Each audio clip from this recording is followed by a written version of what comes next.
courant ce matin, principalement dans le Finistère. Il y a aussi le Morbihan qui est touché. Image ce matin à Thionville, ça se trouve sacrément les Bretons qui commencent à en avoir ras-le-bol avec les portes des commerces qui s'ouvrent tout seuls sous la pression du vent. Et puis imaginez ce matin, pas facile d'être surtout à vélo.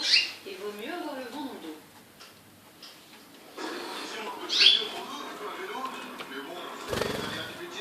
On enchaîne les tempêtes. Qu'est-ce qui se passe en ce moment? Tout simplement, jamais eu notre anticyclone. Pour le mois de janvier déjà, on était quand même 2,7 degrés au-dessus des moyennes de saison. On n'a quasiment pas eu de gelée durant ce mois de janvier.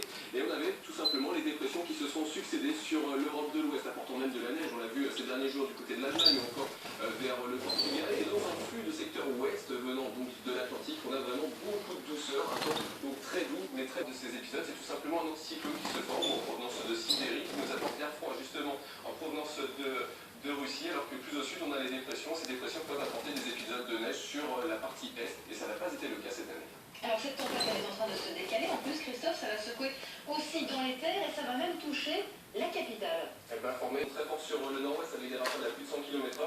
Et à partir de 16h, on retrouvera ces averses sur l'Île-de-France et le Nord-Pas-de-Calais. Et là aussi, sous les averses et sous les orages les plus virulents, on pourrait avoir des rafales à plus de 100 km/h. Et là aussi, il faudra éviter les vélos. Merci de se toucher. Ça remonte beaucoup. Inondé, parfois plus d'un mètre d'eau, hein, et les dégâts sont nombreux. Vous voyez sur cette image.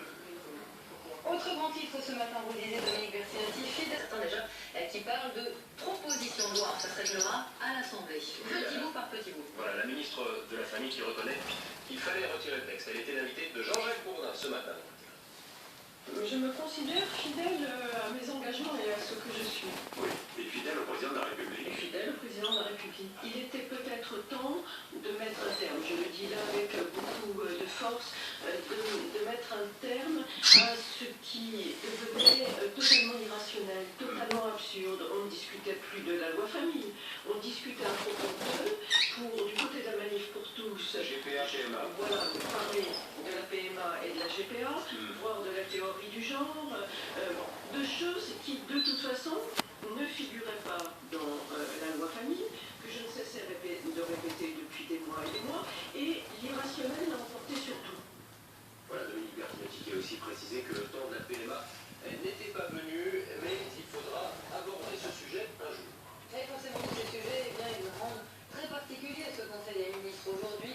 L'ambiance forcément s'en sortira. Jérémy Brossard, vous êtes à l'Élysée pour BFM TV. Il y a clairement un malaise au gouvernement, même si évidemment, c'est pas officiel.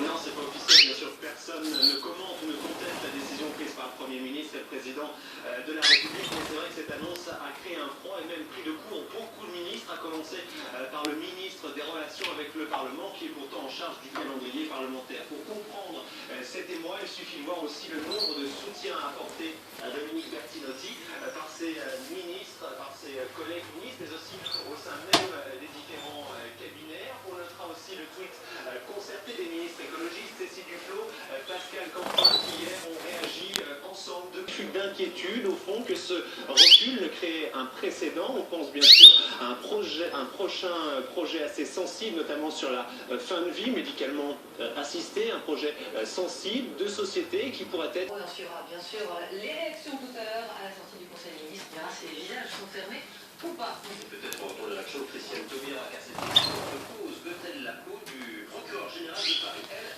assure que le reportant de la chancellerie aurait demandé à François Zanetti de quitter ses fonctions à la garde des Sceaux, souhaitant remplacé par quelqu'un.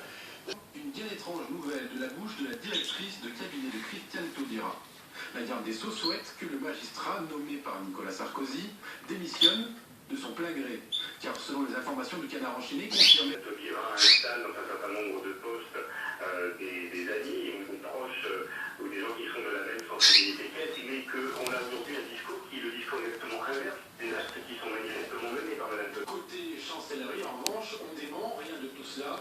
D'après le ministère, ce rendez-vous avait seulement pour but de proposer à ce magistrat de 65 ans une évolution de carrière, ce à 18 mois de sa retraite, précisément un poste honorifique à la Cour de cassation. Également les trois autres qui ont imagé et brutalisé un jeune handicapé mental qui vont être présentés présentés à un juge, sans doute dans les minutes qui viennent. Ils encourent 5 ans de prison et 75 000 euros d'amende. Il y avait un quatrième garçon, âgé de 12 ans seulement, trop jeune pour être poursuivi. Le pire, c'est que ces jeunes ne se rendent absolument pas compte de ce qu'ils ont fait. C'était un jeu, disent-ils. Regardez ce reportage d'Anthony Serron, Adrien Spinoza et Igor Sey. C'est difficile pour la mère de Johan de retenir sa colère. Imaginer son fils handicapé humilié gratuitement lui est insupportable. Parce que 1 contre 4, c'est qu'il y a un problème. S'il avait fait quelque chose, il n'y aurait pas de problème. Un gamin qui n'a rien pu qui s'approche pas de mon enfant. Il s'approche seulement qu'il est une enfant. Le choc puis les questions, parce que le mobile des 3 mineurs est visiblement assez obscur. Ces jeunes sont inconnus des services de police. D'après le procureur de Grenoble, il ne pourrait s'agir que d'une simple bêtise d'ados voulant se distinguer auprès de leurs camarades. Leur acte n'a pas plus d'importance que ça à leurs yeux apparemment, donc vu que cette vidéo a été quand même postée sur internet, c'est bien que ça ne doit pas plus les choquer que ça, au contraire c'est plutôt un trophée d'avoir fait cet acte.